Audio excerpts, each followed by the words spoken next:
¡Bravo! ¡Bravo!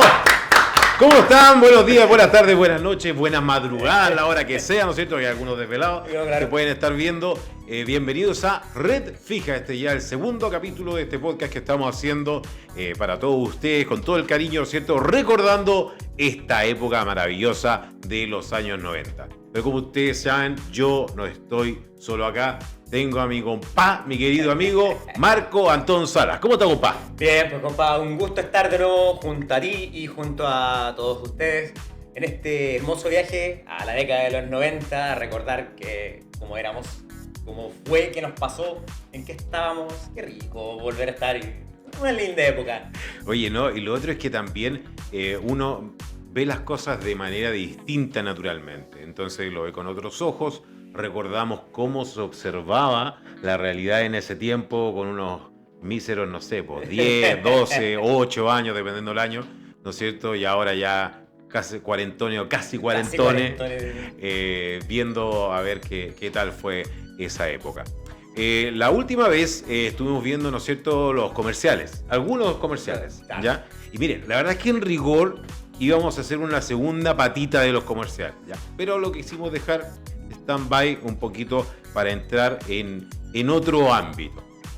Como ustedes bien saben, nuestro país lamentablemente muchas veces ha sido especialista en justamente eventos desastrosos. Y justamente a eso nos vamos a abocar, a desastres. Los desastres más importantes que ocurrieron en Chile durante la década de los años 90.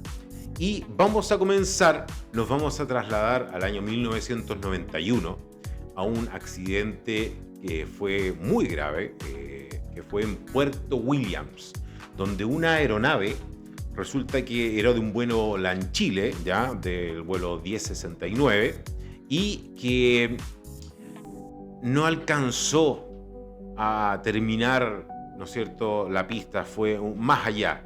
Y como vemos ahí en las imágenes, terminó en el agua. Era un vuelo charter donde la mayoría de la gente que iba eran turistas. De hecho, de las 73 personas que iban adentro, 20 fallecieron, lamentablemente. Ahí estamos viendo una de las imágenes de cómo quedó. Estamos viendo también parte de la prensa. Fue muy, muy lamentable, la verdad. Y fíjate que me costó encontrar imágenes. ¿Sí? Me costó encontrar imágenes. Ahí nos pueden comentar si alguien tiene más fotos, nos pueden mandar a redfijamarcoale@gmail.com, nos envía las fotos para revisar. La verdad que fue tremendo porque no lo podían creer, más encima en una zona de tanta tranquilidad, Claro. tanta paz, tanta armonía, y que suceda algo así, la verdad es que fue terrible. Así que claro, el vuelo sobrepasó la pista, ¿no es cierto?, del aeropuerto Guardia Marina Sañartu, ahí en Puerto Williams, en el último rincón de nuestro país. Y lamentablemente 20 personas fallecieron. Sí, es terrible. Bueno, la historia de nuestro país siempre ha tenido de dulce y de gras. Y claro, siempre hemos convivido con la desgracia, la tragedia, el dolor, y siempre nos hemos sabido levantar. El caso más cercano, quizás lo más frecuente, el último, el terremoto del 2010, que dejó un gran desastre, y aquí estamos otra vez. Justamente. Lamentablemente, claro, ocurrió eso, ¿no es cierto? Y fíjate que es un vuelo más o menos frecuente, ya, más ahora, qué sé yo, pero es porque es de Puerto Williams, de Punta Arenas a Puerto Williams. Claro, la mayoría eran norteamericanos los que fallecieron, lamentablemente. Así que ese fue en el comienzo de esta década, ¿no es cierto?, de 1991. Así que pasemos a la segunda, compadre. Vamos al siguiente desastre que también ocurrió el mismo año.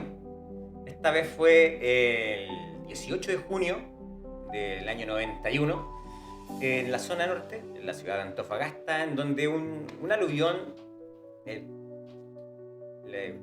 afectó la localidad, la ciudad de Antofagasta, y esto partió durante la tarde del 18 de junio, en donde aparecieron fuertes vientos que generaron marejada, y esto trajo el cierre portuario para las embarcaciones menores y ya esta tragedia se fue dando de forma escalonada.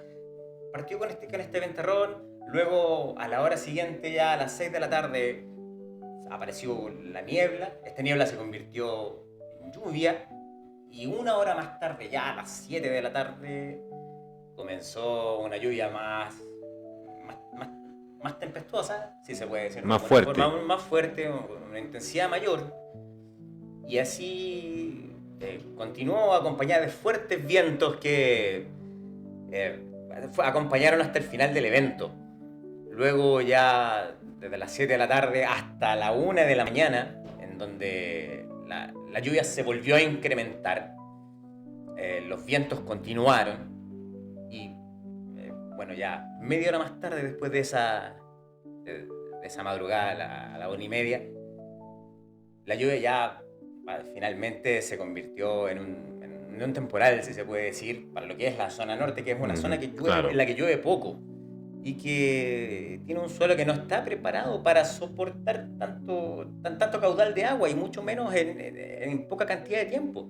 Sí, entre la 1 a la 1:30 de la mañana y en las 3 horas que siguieron, que la lluvia fue ya muy, muy fuerte y con mucho viento, en esas 4 horas, entre la 1 y la 1:30, se registraron más o menos 48 milímetros de agua caída en Antofagasta y otros 52 milímetros en la zona de Taltal.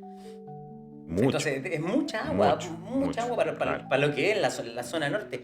Y eso llevó a convertir el agua, como podemos ver en las imágenes de cómo quedó, se convirtió en verdaderos ríos que atravesaron las quebradas y los distintos sectores de la ciudad. Y esto arrastró autos, árboles, casas y lamentablemente también personas. Fue un desastre que dejó 91 víctimas fatales, otras 19 personas que se perdieron y la cantidad de damnificados que conlleva, ¿cierto?, un aluvión de esta magnitud. Es un desastre muy triste y las pérdidas a nivel material llegaron a considerar la cantidad de unos 70 millones de dólares de la época. De la época, mucho. Si yo, mira, de hecho yo recuerdo que en esa época fue la primera vez en que yo vi en la tele el típico Chile ayuda a Chile, Claro. donde se enviaba, ¿no es cierto? Don Francisco obviamente estaba animando, claro, estaba a la cabeza del programa.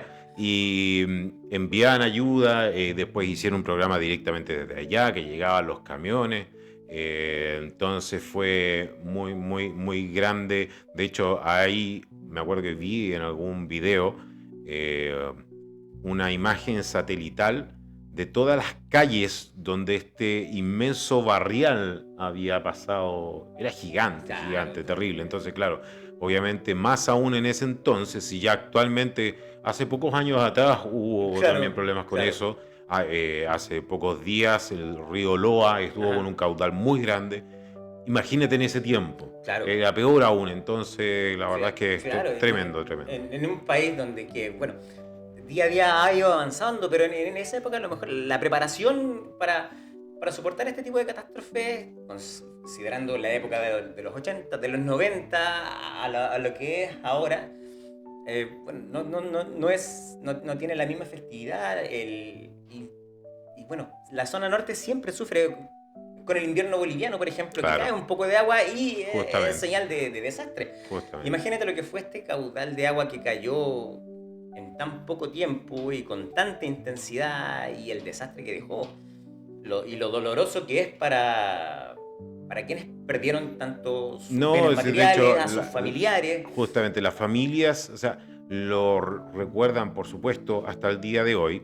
Y mira, sin ir más lejos, vamos a pasar a la siguiente noticia, al siguiente desastre de ese entonces, que fue 2 años después, y es respecto a lo mismo, pero en otra localidad, que fue el famoso, lamentablemente, aluvión en la quebrada de Macul, en Santiago. Esto fue el año 93, un 3 de mayo. Esto fue a las 10:33, que esto fue entre Peñalolén y La Florida, Ajá. ¿ya?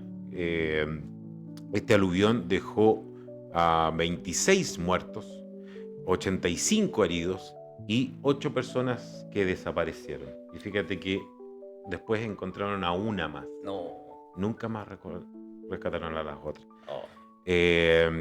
Materialmente hubo más de 32.000 damnificados, más de 5.000 casas afectadas. De hecho, 307 casas simplemente desaparecieron. Ahí estamos viendo imágenes de ese entonces también. Esto fue noticia, por supuesto, a nivel nacional en ese entonces. Claro, ¿qué es lo que pasa? Cuando hay temperaturas de 10, 12 grados o más, que en este caso fue 15 grados, y hay lluvia en la precordillera, entonces arrastra eso lamentablemente con todo. Hoy se hicieron en su entonces, ¿no es cierto?, ciertas medidas para que eso no vuelva a ocurrir.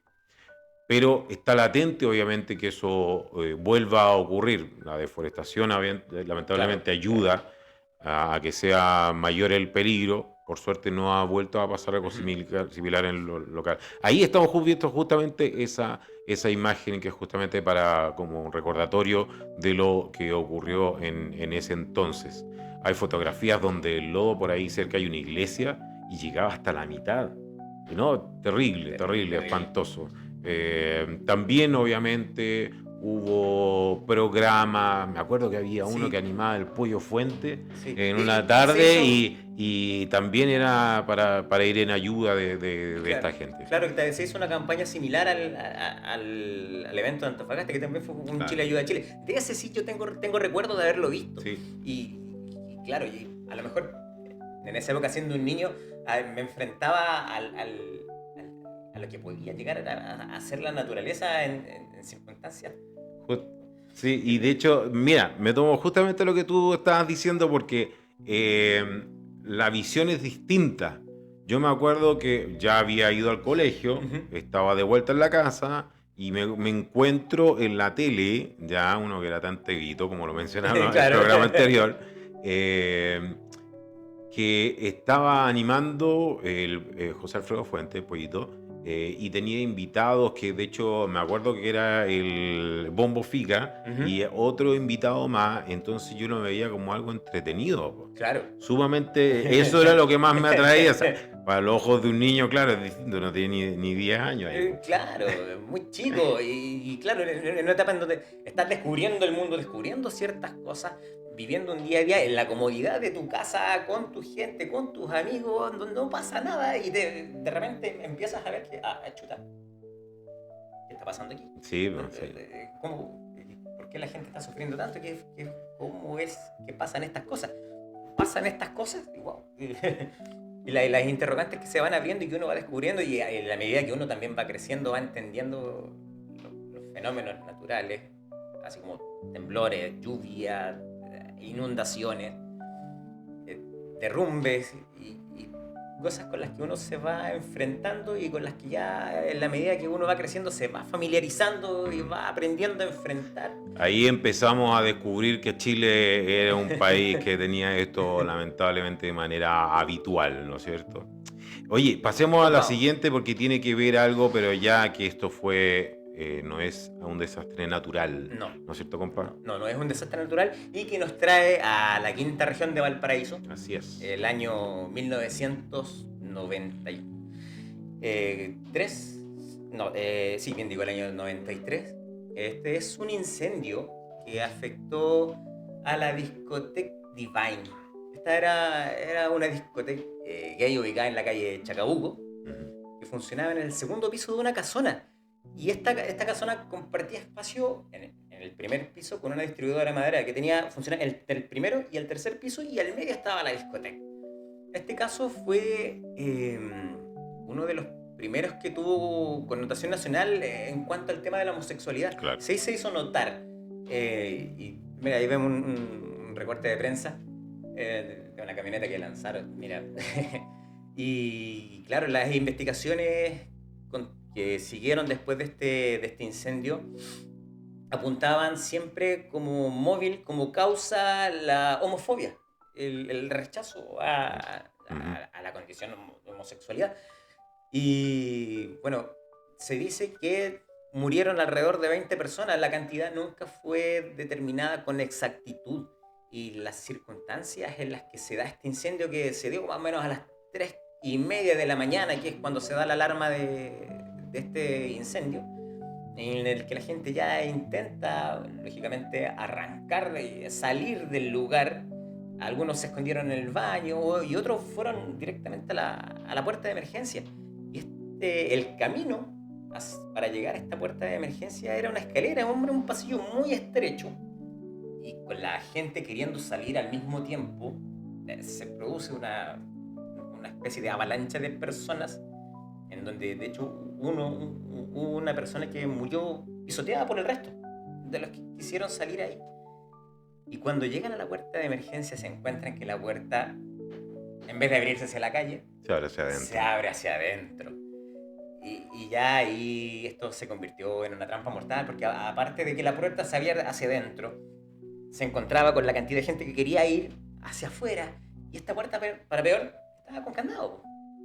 Entonces quedaron todos encerrados ahí a merced del fuego. De hecho hubo uno de los presentes que estaba ahí en la discoteca, que en la desesperación y en el deseo de no querer morir calcinado, se tiró por la ventana para afuera. Y bueno, falleció de igual forma. Qué terrible, porque al final era una verdadera bomba de tiempo. Claro. En ese tiempo no... O sea, ya actualmente aún seguimos teniendo problemas respecto a que no hay fiscalización, Exacto. Las medidas de seguridad no se toman en cuenta como corresponde. Imagínate en ese tiempo, en ese entonces, claro, donde hay una puerta que se abre hacia adentro, eso no debe ser, donde está con candado, tampoco debe ser, y un pasillo tan angosto, pésimo, porque hace un cuello de botella, y murieron muchas personas, y de qué una manera tan horrible, horrible. Una de las tantas tragedias que enluta la ciudad de Valparaíso, Pancho Gancho, que chuta, una vez más nos encontramos con la tragedia, y de la cual, bueno, había que levantarse de alguna forma. ¿Por qué digo bomba de tiempo también? Porque tienes un acelerante tan importante, no solo abajo, arriba también. Entonces, bueno, de hecho el fuego se extendió a los pisos contiguos. Claro. Bueno, y tenía la madera que ya prende así. Claro. De rápido. Fue tan impactante este incendio que de hecho ahí estábamos viendo en las fotografías una placa que hay ahí respecto a la discoteca Divine. Claro, eso fue el año 93. Justamente. 93. Sí, se salió durante harto tiempo en las noticias, por un buen tiempo, que fue impactante. Claro, el 4 de septiembre de 1993, compa. Así es. Bien, vamos a seguir y ahora vamos a ir a otro incendio. Ya. Esto fue el año 94 y esto yo lo recuerdo como si fuera ayer. Yo también. Yo no estuve ahí. Yo sí. Yo no estuve ahí. Sí, yo sé que tú estuviste ahí porque tú vivías en Valparaíso. Sí. Pero mi padre trabajaba en Valparaíso y a mí me aterró. Yo era chico, no tenía menos de 10 años aún. Esto fue el famoso incendio del gasómetro en el año 94, un 7 de junio. Fueron 45 minutos que estuvo prendida esa cuestión. 45 extensos, terror. Largos minutos. Mire, si usted quiere, busque, hay videos al respecto. La gente corría, no sabía qué hacer. Se alejaba, obviamente, pero estaba... Porque si eso, ahí estamos viendo la foto como estaba incendiándose. Si eso llegaba a estallar, no, olvídate. Mi papá, la verdad es que yo, claro, a ojos de un niño yo estaba aterrado. Mi papá trabajaba muchas cuadras lejos de ahí. Entonces, pero igual el hecho de que se estuviera ardiendo, me acuerdo que me dio mucho miedo. Y lo otro, lo complejo de la situación es el lugar en donde estaba emplazado este depósito de gas. Claro, justamente. En plena avenida Argentina, casi donde cerca está de el Jumbo. Exacto. Donde está el Jumbo, ya. Ahí, Ahí está. justamente ese sector, eso ya no está. Fue una chispa justamente lo que hizo encender, pero la medida de emergencia aquí, como recién vimos con la Discoteca Divine, aquí tampoco estaban como correspondía, no se hacían las mantenciones, etcétera. La gente de la empresa dijo algunas palabras tratando de escudarse, pero no. Esval, de hecho, aseguró que el siniestro se había debido a una fuga, que estuvo en contacto con la chispa, que si hubiese durado 20 minutos más, estallaba. Sí. Solo Era 20 minutos más. 20 minutos Claro, de un desastre mucho mayor. claro. Yo, como te digo, yo sí. Ahí vemos cómo la gente arranca. Claro, yo como soy porteño, y claro, me tocó. Yo vivía en el Cerro Las Cañas, un poco Sí, más más arriba, arriba. no tan lejos del sector. Pensemos que esto está muy cerca del Congreso Nacional. Sí, Para que sí, se hagan sí. una idea de dónde estaba, en pleno centro, en pleno plan de Valparaíso, en una zona de mucha concurrencia. Y se prenden estas llamas, comienza a subir el humo hacia el cielo. Y recuerdo siempre una imagen del cielo rojizo, así como muy similar a la revol que se produce durante la tarde. Pero esta vez, en vez de nubes, era el humo. Era El humo que Humo, provenía claro. del incendio. Y dije, oye, ¿qué hubo? Y de repente se empieza a correr la voz, se está quemando el gasómetro, se está quemando el gasómetro, se está quemando el gasómetro. Y va a quedar la escoba. Fíjate que la misma empresa, Esval, dijo que las medidas de seguridad de la empresa eran precarias. Precarísima. Y en precarísima. ese entonces, imagínate. En ese Claro. entonces, que más encima uno asume que al ser una empresa que tiene que ver con algo inflamable, Claro. va a estar un poco más preocupada. No. Los controles de seguridad que debería tener como empresa, entendiendo, como bien dice, el tipo de material con el que se está trabajando, que es muy inflamable, y Claro, el desastre justamente. que pudo haber quedado, que afortunadamente no ocurrió, la cantidad de vidas que se pudo haber llevado a esta explosión, el daño tanto material, emocional, el pánico que se vivió en ese momento para quienes estaban alrededor, chuta, te la encargo. Generalmente en una explosión de esa envergadura, digamos, y respecto al fuego puede que no sea tanto, porque la mayoría del fuego se quema al inicio, ¿no es Exacto. cierto? Pero la onda expansiva sería muy, muy fuerte. Menos mal, gracias bomberos, Sí. muchas gracias a los Cierto, bomberos, eso no pasó así, pero fue un gran susto, un buen susto, ese día. Enorme. Así es. Seguimos adelante, compa. Sí, vamos al siguiente desastre. Este es terrible. Es terrible. Y esta vez vamos a salir de las fronteras de nuestro país. Vamos a recordar uno de los días más tristes en la historia del Perú. Un accidente aéreo que enlutó a muchas familias. Y al Perú, como te digo, se recuerda con mucho dolor en la historia del Perú. Vamos a hablar del accidente de la aerolínea Fawcett el año 1996. En Arequipa. En Arequipa. Este era un vuelo que iniciaba en Lima y tenía como destino la ciudad de Tacna. Y dentro del itinerario de este vuelo contemplaba una parada o una escala en la ciudad de Arequipa. Esta es una ciudad un poco, su geografía es un poco compleja, y para los pilotos y los aviones tienen que cumplir con ciertas características para poder realizar este vuelo y la aproximación al aeropuerto de una manera eficaz. De hecho, se dice que a lo mejor hay muchos pilotos que le hacen el quite a la ciudad de Arequipa. Perfecto. Entonces nos encontramos con este vuelo que es un vuelo nocturno, rutina de todos los días. Ahí vemos el avión de la aerolínea, que de hecho cuentan los informes que el avión que se iba a utilizar para este vuelo sufrió unos desperfectos y a última hora se cambió por otro. Se llevaron el avión al taller, dispusieron de otro avión para realizar este viaje, y este avión no cumplía con las características técnicas o la potencia necesaria como para enfrentar el paso por Arequipa. Y que, bueno, al principio las condiciones parecían normales, pero ya llegando a la zona del siniestro, mira cómo termina el avión después de este accidente, se encuentran con niebla, con llovizna, entonces ya la dificultad climática Se agravó. se agravó. Las condiciones visuales no eran las mejores, De hecho, dentro de la comunicación entre el piloto y la torre de control, preguntan si es que la pista de la luminaria de la pista de la torre 9, que era la pista 9, perdón, que era donde iba a aterrizar el avión, estaban a máxima capacidad y le dicen que sí, porque, como bien te digo, no tenían una visual clara de dónde tenían que hacer el aterrizaje. Y a solo 6 kilómetros, a 6 kilómetros básicamente, a nada de haber llegado el avión a las 20:25 de la noche, el avión se estrella con una colina y termina capotando. Y producto de la misma caída se incendia y las 123 personas que viajaban en este avión, los 117 pasajeros más la tripulación, fallecen todos en este lugar. Y la cobertura de prensa también así lo señalaba en el momento. Los relatos de uno de los periodistas dice que uno perdió el calzado y le dijeron: chuta, ¿cómo continuamos? Ponte el zapato de una víctima. Así era de descarnada la cobertura en el momento del accidente.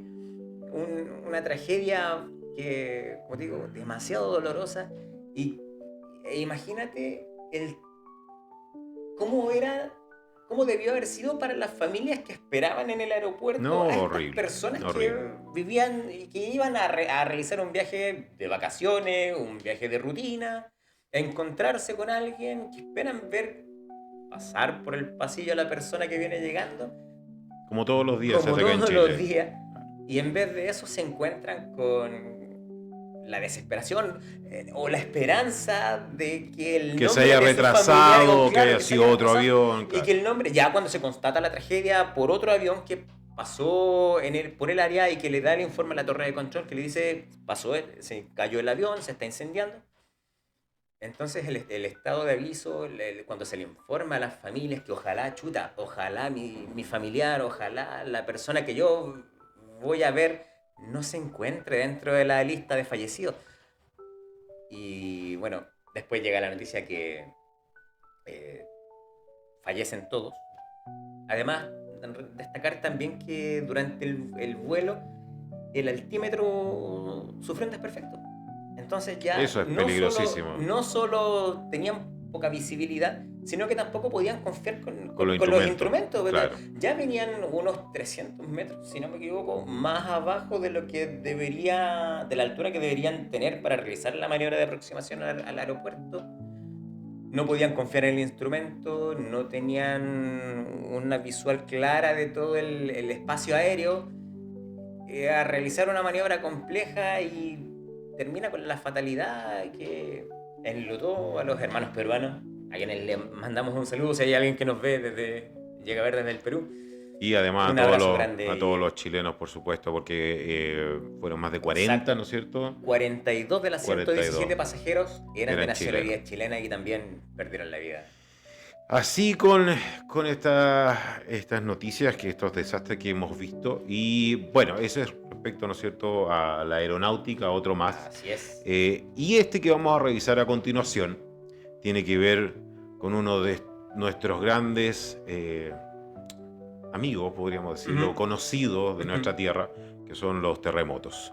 Esto es el año 95, el famoso terremoto que hubo en Antofagasta. Nuevamente el norte se ve enlutado. El 30 de julio del año 95, esto fue a la 1 de la mañana, 1:11. El epicentro se localizó a 36 kilómetros al noreste de la ciudad de Antofagasta. Y a unos 45 kilómetros de profundidad. Fue bien superficial. Sí. Y hay que entender, ¿no es cierto?, que hay construcciones, más aún en ese entonces, que era solamente adobe. Por lo tanto, eran muy endebles, se iban a venir abajo sí o sí. 58 personas heridas y 630 se quedaron sin hogar. 3 personas fallecieron y uno de ellos tenía apenas 18 años. Con toda una vida por delante. Claro. De hecho, hubo un pequeño tsunami que la verdad es que hizo más problemas en la embarcación. Ahí estamos viendo fotografías de lo que ocurrió con el terremoto. Entonces, el tsunami provocó algunos problemas en las embarcaciones pequeñas en el puerto, pero nada más de mayor consideración, por suerte. Pero como vimos a baja profundidad y además de grado 8, entonces fue fuerte, Fuertísimo. fuerte.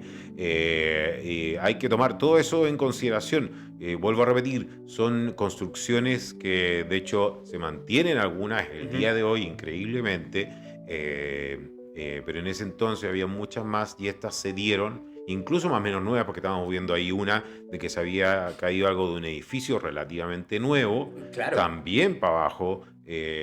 Ahí vemos lo que pasó, ¿no es cierto?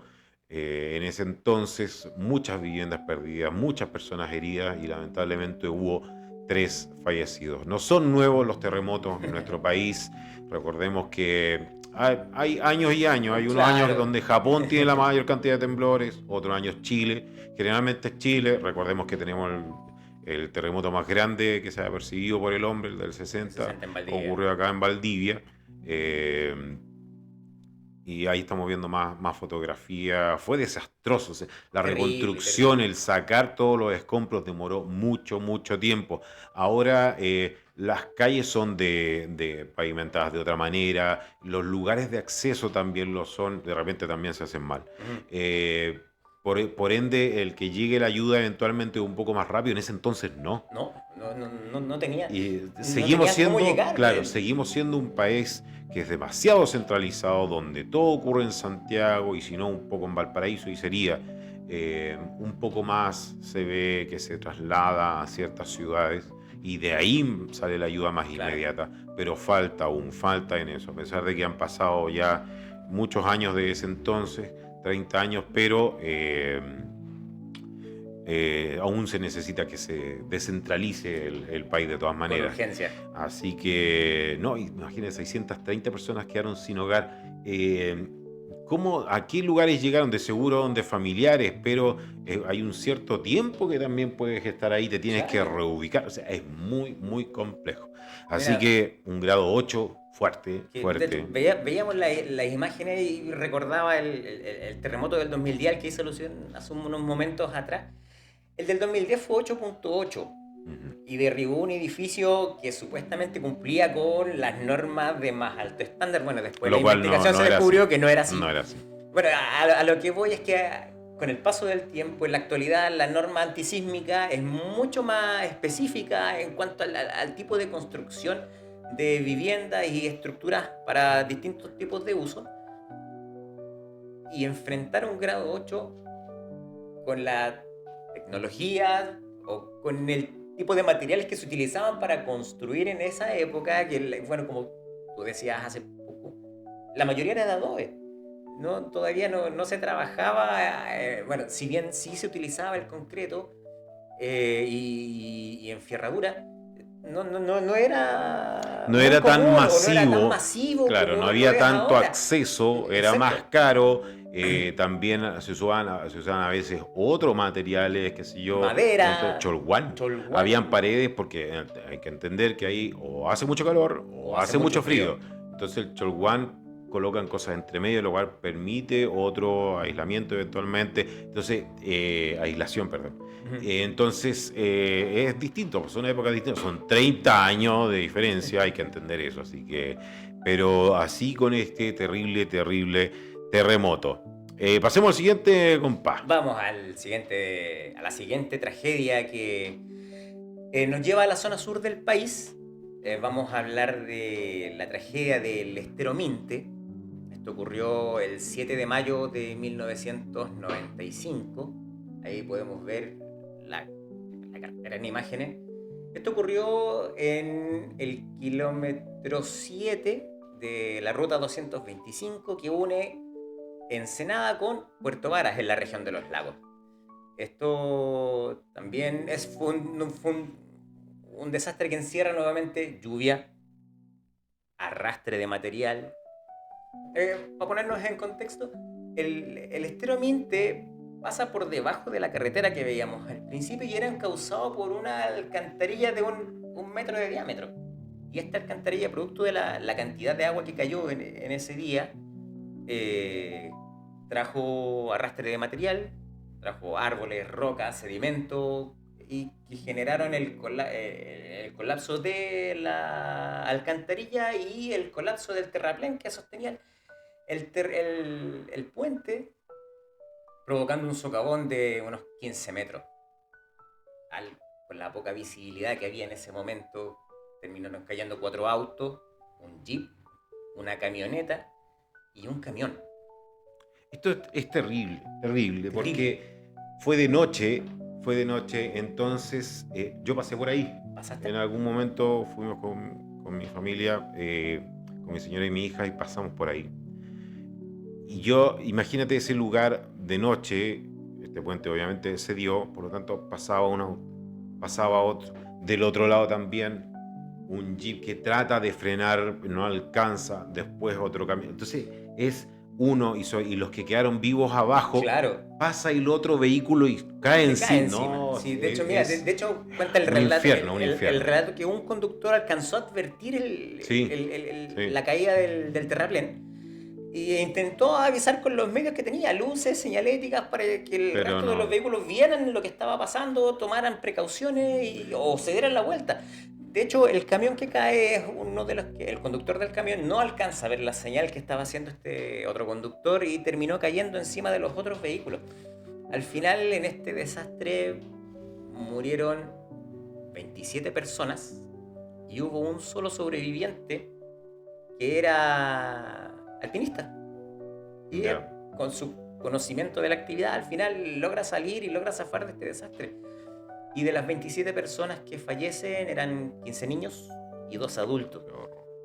Claro, muchas familias, obviamente más de alguna persona conoce Puerto Vara, Ensenada, todo eso, es maravilloso ese lugar, maravilloso. Un lugar muy lindo. Muy lindo. Y una de las cosas por la cual es maravilloso es que llueve mucho. Sí. Entonces también si vas a frenar, tienes que hacerlo con mucha antelación, porque está muy resbaloso. Entonces, no, esa tragedia también fue, no por desmerecer a las otras para nada, por supuesto, pero también fue muy, muy impactante. Claro, de hecho este es uno de los accidentes más terribles de los que se ha producido en carretera. Claro. Sí. Está detectado y el Estado, producto de por las investigaciones que conllevan este tipo de desastres, se encontraron una vez más deficiencias, esta vez no en los medios de seguridad, sino en el tipo de construcción del puente, de la carretera. Y el Estado, no recuerdo si fue oficial o de manera extrajudicial, que finalmente el Estado terminó pagando 1.225 millones en indemnización a las familias afectadas, tanto de los fallecidos como los que resultaron heridos. Bueno, el que resultó herido. Y las familiares de quienes fallecieron. Entonces, chuta. Una vez más, la tragedia nos envuelve, el dolor nos envuelve de diferentes formas. Y si podíamos ver en las imágenes anteriores, en el sector hay una cruz que marca el punto donde está. Sí, en la fotografía lo estábamos viendo justamente. Claro, y además de esa cruz, bueno, el sitio último creo que está un poquito más abandonado. Y aparte de la cruz hay una especie como de animita que tiene una forma de camión. Lo pude ver buscando imágenes del accidente. Hay una animita que es como un camioncito que marca también, acompaña él les dice a quienes pasan por ahí que aquí hubo un desastre carretero de proporciones grandes. Claro, en cantidad de vehículos, por ejemplo, tenemos uno hace poco, ¿no es cierto?, que en Casablanca, por neblina, más de 100 autos, qué sé yo. Pero esto invocó muchas muertes, lamentablemente. Y claro, muchos niños, terrible. Claro, y considerando que esta es una zona que, claro, vive gente, pero también congrega gente que va de vacaciones, que al ser una zona turística atrae a muchas personas y probablemente quizás muchos de los que fallecieron ese día eran visitantes. Estaban visitando, del lugar. Ni siquiera eran de ahí mismo. Claro, justamente. Bueno, mira, hablando de gente que va y viene de visita, vamos a volver a hablar de un desastre que tiene que ver con la aeronáutica, tanto de nuestro país, pero más de también Perú nuevamente. Esto fue el año 96, el accidente justamente de Aeroperú. Un accidente muy terrible, compa. Muy doloroso.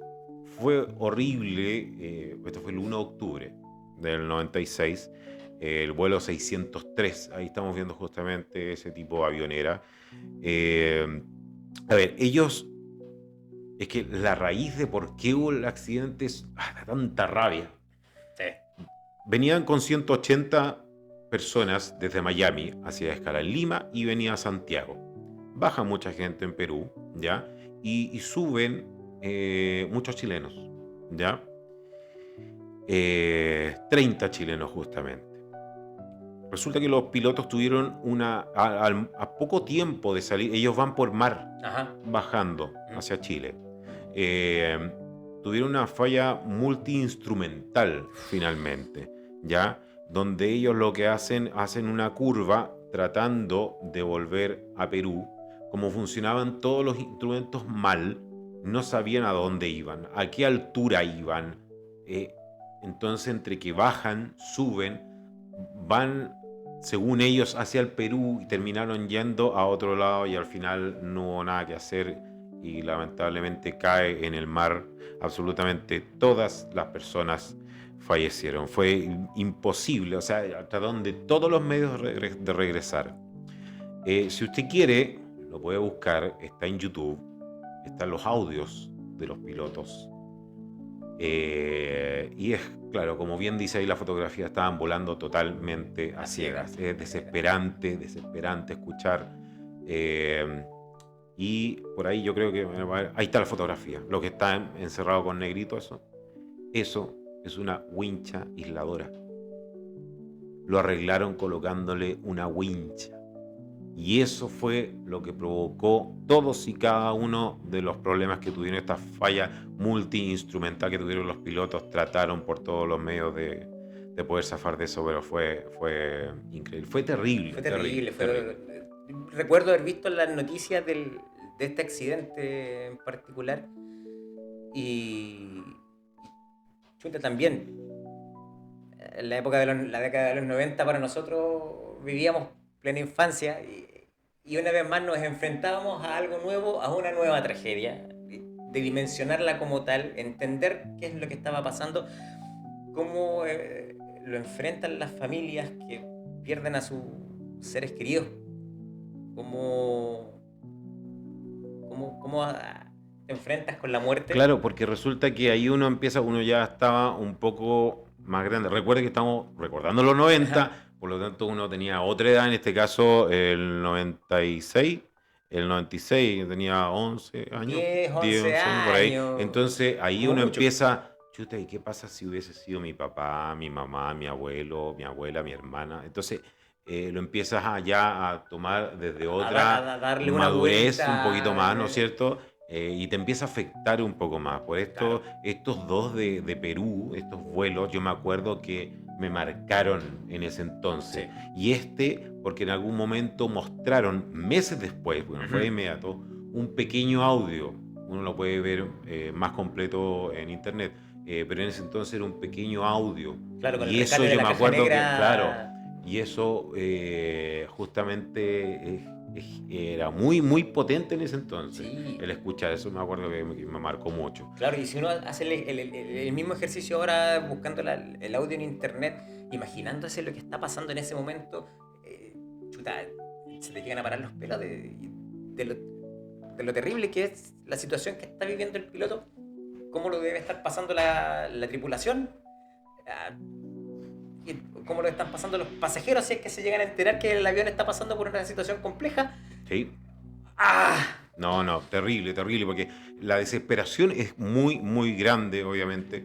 Así que, bueno, es terrible. Vamos a pasar ya al último desastre, compa, sí. Que volvemos a nuestro querido puerto. Así es.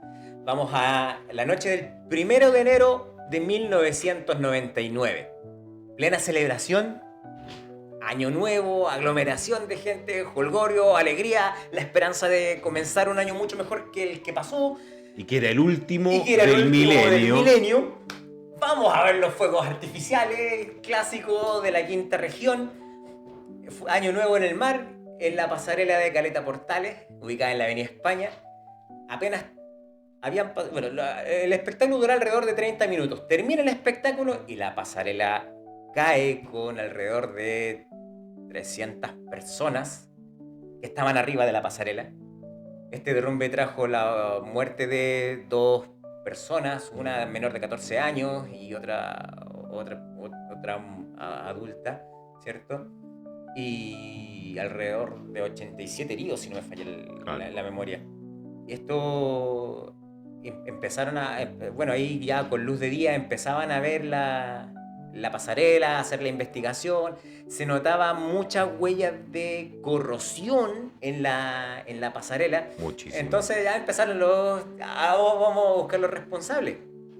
De hecho, en un principio la Corte Suprema ratifica una resolución que había emitido la Corte de Apelaciones en donde el municipio tenía que pagar unos 700 millones como indemnización. Y el municipio, claro, intenta dar la vuelta a esta resolución, presenta un recurso de casación que es rechazado, y el argumento que daba la municipalidad era que las personas no estaban usando la pasarela como correspondía, no le estaban dando el paso peatonal para lo que estaba diseñado, sino que se estacionaron en el lugar y el peso provocó la caída de la pasarela.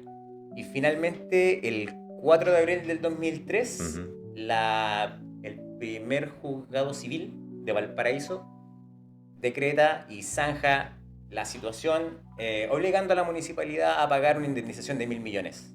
Perfecto. Tanto a las familias de quienes fallecieron y a otros 56 personas que resultaron heridas producto de este terrible accidente de noche de Año Nuevo del año 99. Claro, yo me acuerdo la fotografía de cómo estaba corroído, ¿no es cierto?, erosionado muchas partes de...